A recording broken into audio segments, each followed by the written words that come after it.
السلام علیکم ورحمۃ اللہ وبرکاتہ۔ آپ دیکھ رہے ہیں hard link news T V اور میں ہوں ذوالفقار خان۔ آج ہم بات کریں گے ملکی حالات کے حوالے سے کہ کسی بھی ریاست میں بغاوت کا آغاز کیوں، کب اور کیسے ہوتا ہے۔ اس کے علاوہ دوسرا ٹاپک ہے ہمارا کہ ملک میں موجود انٹیلیجنس ایجنسیوں کا کے حوالے سے کیا کردار ہونا چاہیے اور کیا کردار ہوتا ہے۔ آخر میں ہم موجودہ سیاسی صورتحال کے حوالے میں سے تھوڑی بہت گفتگو کریں گے۔ تو امید کرتا ہوں کہ آج کی ویڈیو آپ کو ضرور پسند آئے گی۔ اگر ویڈیو پسند آئے تو چینل کو سبسکرائب اور ویڈیو کو لائک ضرور کیجیے گا۔ اپنی آراء سے کمنٹ سیکشن میں ضرور آگاہ کیجیے گا۔ چلتے ہیں آج کے ٹاپک کی طرف۔ پہلے بات کرتے ہیں کہ کسی بھی ریاست میں بغاوت کیوں ہوتی ہے۔ کسی بھی ریاست میں بغاوت کے لیے متعدد عوامل یا حالات پیدا ہو سکتے ہیں جو اس کی جڑ میں ہوتے ہیں۔ یہ عوامل عام طور پر سیاسی، سماجی، اقتصادی یا ثقافتی مسائل پر مبنی ہوتے ہیں۔ کچھ اہم وجوہات درج ذیل۔ جب حکمران طبقہ عوام کی سیاسی آزادیوں کو محدود کرتا ہے، جیسے کہ اظہار رائے کی آزادی، انتخابات میں دھاندلی یا سیاسی مخالفین کو دبانا، تو یہ عوام کے غصے کا باعث بن سکتا ہے۔ پھر آ جاتی ہے معاشی نابرابری۔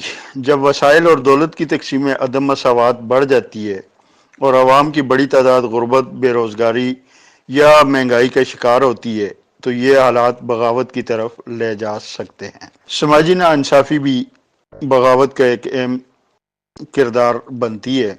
جب کسی مخصوص گروہ، طبقہ یا کمیونٹی کے ساتھ سماجی یا نسلی امتیاز برتا جاتا ہے اور ان کی شکایات کو نظر انداز کیا جاتا ہے تو یہ بغاوت کا موجب بن سکتا ہے۔ اس کے علاوہ جب حکومتی نظام میں کرپشن کا راج ہوتا ہے اور حکمران عوامی مفادات کے بجائے ذاتی مفادات کو ترجیح دیتے ہیں تو عوام میں بے چینی اور غم و غصہ پیدا ہو سکتا ہے۔ بعض اوقات غیر ملکی طاقتیں یا ایجنسیاں کسی ریاست میں بغاوت کو ہوا دے سکتی ہیں تاکہ اپنے مفادات حاصل کر سکیں۔ ثقافتی اور مذہبی تنازعات۔ جب کسی ریاست میں مختلف ثقافتی یا مذہبی گروہوں کے درمیان تنازعات بڑھ جاتے ہیں اور حکومتی ادارے ان کو حل کرنے میں ناکام رہتے ہیں تو یہ بغاوت کی صورتحال پیدا کر سکتے ہیں۔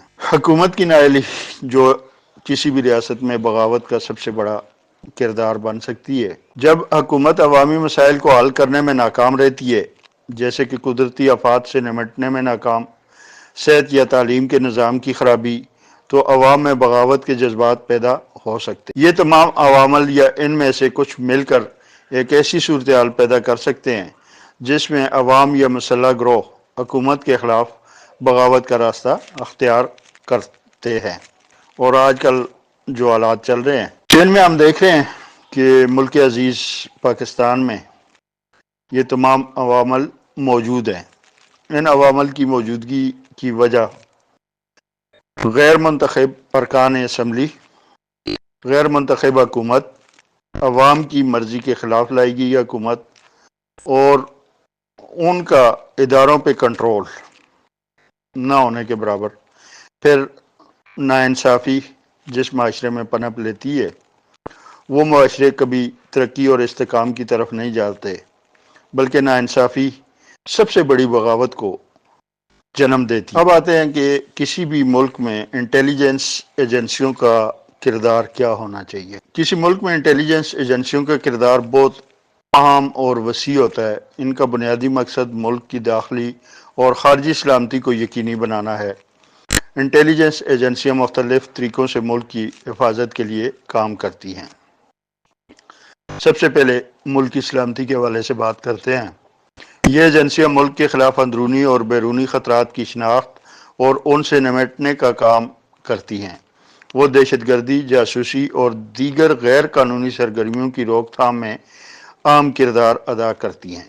پھر آ جاتی ہے خارجی انٹیلیجنس۔ انٹیلیجنس ایجنسیاں دیگر ممالک کے معاملات اور سرگرمیوں پر نظر رکھتی ہیں تاکہ ملک کی خارجہ پالیسی کو بہتر انداز میں تشکیل دیا جا سکے۔ یہ ایجنسیاں سفارتی اور اقتصادی تعلقات میں بھی اہم کردار ادا کرتی ہیں۔ داخلی استحکام انٹیلیجنس ایجنسیاں داخلی سطح پر امن و امان کی بحالی میں مدد کرتی ہیں۔ یہ ایجنسیاں معاشرتی اور سیاسی معاملات کی نگرانی کرتی ہیں تاکہ کسی بھی ممکنہ خطرے کو روکا جا سکے۔ جنگ کے دوران انٹیلیجنس ایجنسیاں دشمن کے منصوبوں اور کارروائیوں کے بارے میں معلومات فراہم کرتی ہیں تاکہ فوجی حکمت عملی بہتر طور پر ترتیب دی جا سکے۔ انٹیلیجنس ایجنسیاں ملکی اقتصادی مفادات کی حفاظت کے لیے اقتصادی انٹیلیجنس اکٹھی کرتی ہیں۔ یہ معلومات ملک کے کاروباری اداروں اور حکومتی پالیسیوں کو مضبوط بنانے میں مددگار ثابت ہوتی ہیں۔ انٹیلیجنس ایجنسیوں کا کردار انتہائی حساس ہوتا ہے اور انہیں ہمیشہ قانونی اور اخلاقی حدود میں رہتے ہوئے اپنے فرائض انجام دینے ہوتے ہیں، جبکہ اس وقت ہمارے ملک کی جتنی بھی انٹیلیجنس ایجنسیاں ہیں وہ اپنے ان بنیادی مقاصد سے ہٹ کے سیاسی لوگوں کو دبانے، ان کی وفاداریاں تبدیل کروانے، ان کو اپنے مفادات اور اپنے نظریات کے تحت چلانے پہ پابند کرنے کے لیے مکمل طور پر کام کر رہی ہیں۔ جو ان کے بنیادی کام ہیں وہ انہوں نے چھوڑے ہوئے ہیں، جس کی واضح مثال ابھی دیکھ سکتے ہیں کہ بلوچستان میں 25 افراد کو لقمہ اجل بنا دیا گیا۔ اسی طرح دیگر علاقوں میں دیکھیں دہشت گردی عام ہے۔ اب دو حوالوں سے میں ایک بات کرنا چاہوں گا۔ ایک مفکر نے کہا تھا کہ صحافت اس چیز کا نام نہیں کہ فلاں مر چکا ہے، صحافت اس چیز کا نام ہے کہ آپ بتائیں کہ فلاں مرنے والا ہے۔ اور یہی کردار انٹیلیجنس ایجنسیوں کا بھی ہوتا ہے کہ وہ یہ نہیں بتاتی کہ فلاں جگہ دھماکہ ہوا اور اس میں اتنے افراد لقمہ اجل بن گئے۔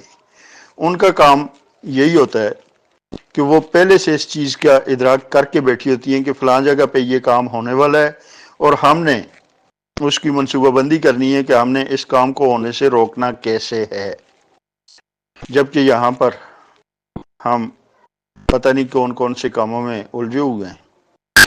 کچھ ججوں کی ویڈیوز بنانا، بیوروکریٹس کی ویڈیوز بنانا، بے گناہ خواتین کو اٹھانا، اس کے علاوہ مختلف لوگوں کو جن کے نظریات ملک اور ملکی سلامتی کے حوالے سے آپ سے اگر میل نہیں کھاتے، ان کو دبانا، ان کی آواز کو دبانا، صحافت کی آواز کو دبانا۔ ہمارے ملک سے ویسے بھی آزاد صحافت تو کب کی ختم ہو چکی، اب تو صحافت کے نام پہ جو کچھ ہو رہا ہے اس میں کوئی شک نہیں، اور کسی کو بھی کوئی شک نہیں۔ ہر بندہ جانتا ہے کہ صحافت کو کیسے اپنے رخ پہ چلایا جا رہا ہے، کس طرح واٹس ایپ میسیجز پہ صحافت چل رہی ہے اور کیا ہو رہا ہے اس ملک میں۔ تو خدا را اس ملک کا خیال کیجئے، اس کی عوام کا خیال کیجئے۔ یہ ملک ہے تو ہم سب ہیں، اور یہ ملک کس سے ہے؟ یہ ملک اس عوام سے ہے، اور یہ عوام ہی کے ٹیکسز کے پیسوں سے آپ سب لوگ اتنی مراحت لیتے ہیں، کرتے ہیں۔ جب عوام کے پاس ہی کچھ نہیں رہے گا، عوام اس حال کو پہنچ جائے گی کہ وہ بھوک اور افلاس کے ہاتھوں اپنے ہی بچوں کو قتل کرنا شروع ہو جائے، اپنے ہی بچوں اور بیٹے بیٹیوں کو بیچنے کے سوچنا شروع ہو جائے، جو اپنے ہی ہاتھوں اپنے آپ کو ختم کرنے پہ مجبور ہو جائے، تو پھر وہ آپ کو ٹیکس کہاں سے دے گی اور آپ کی جو مراحت ہیں وہ کہاں سے آئیں گی؟ تو میری دردمندانہ یہی گزارش ہے کہ تمام ادارے، میں کسی ایک کا نام نہیں لے رہا، تمام ادارے وہ کام کریں جس کے لیے ان کو بنایا گیا ہے۔ اب جس کا کام ہے معیشت چلانا، اس کا کام ہے وہ اپنی معیشت کی طرف توجہ دے، جس کا کام ہے ایگریکلچرل ڈیولپمنٹ وہ اس طرف توجہ دے، جس کا کام ہے دفاع وہ دفاع کی طرف توجہ دے، جس کا کام ہے انٹیلیجنس اس کا کام ہے انٹیلیجنس کے حوالے سے اپنی خدمات سر انجام دے۔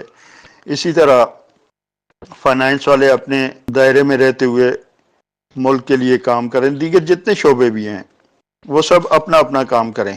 ہمارے ملک کی بدبختی یہ ہے کہ ہمیں جس کام کے لیے منتخب کیا جاتا ہے یا ہمیں جس کام کے لیے ملازم رکھا جاتا ہے ہم وہ کام چھوڑ دیتے ہیں اور ہم دوسرے کاموں میں ٹانگ اڑانا شروع کر دیتے ہیں۔ ورنہ آج 77-78 سال ہونے کے باوجود ہمارا ملک آج اس نیج پہ کیوں کھڑا ہے؟ ہمارے ملک کبھی نازک موڑ سے آگے بڑھا ہی نہیں۔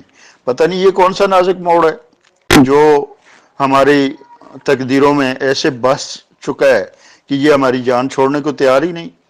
اس کی بنیادی وجہ یہی ہے کہ ہم اپنے کام سے کام نہیں رکھتے، ہم دوسروں کے کام میں ٹانگ اڑاتے ہیں جس کا ہمیں پتہ ہی نہیں کہ یہ کام ہم نے کرنا کیسے ہے۔ جب ہم ایسے کام کریں گے تو ملک آگے تو کبھی بھی نہیں جائے گا۔ ہم اپنے حدود میں رہتے ہوئے، اپنی آئینی حدود میں، آئینی کے لفظ میں اضافہ یہ استعمال کر رہا ہوں کہ جب ہم اپنی آئینی حدود میں رہتے ہوئے اپنے اپنے فرائض کی انجام دہی کریں گے اور چونکہ ہم اس فیلڈ کے ماہر بھی ہوں گے تو ہم اس فیلڈ کو لے کے آگے بڑھیں گے۔ اب ہم نے اپنی فیلڈز چھوڑ دی ہیں جس میں ہم نے کام کرنا ہے، ہم دوسروں کی فیلڈ میں جا کے گھس گئے ہیں تو ہماری فیلڈ کا جو کام ہے وہ وہیں پہ رہ گیا۔ اس طرح یہ ملک دن بدن آگے جانے کے بجائے پیچھے جا رہا ہے۔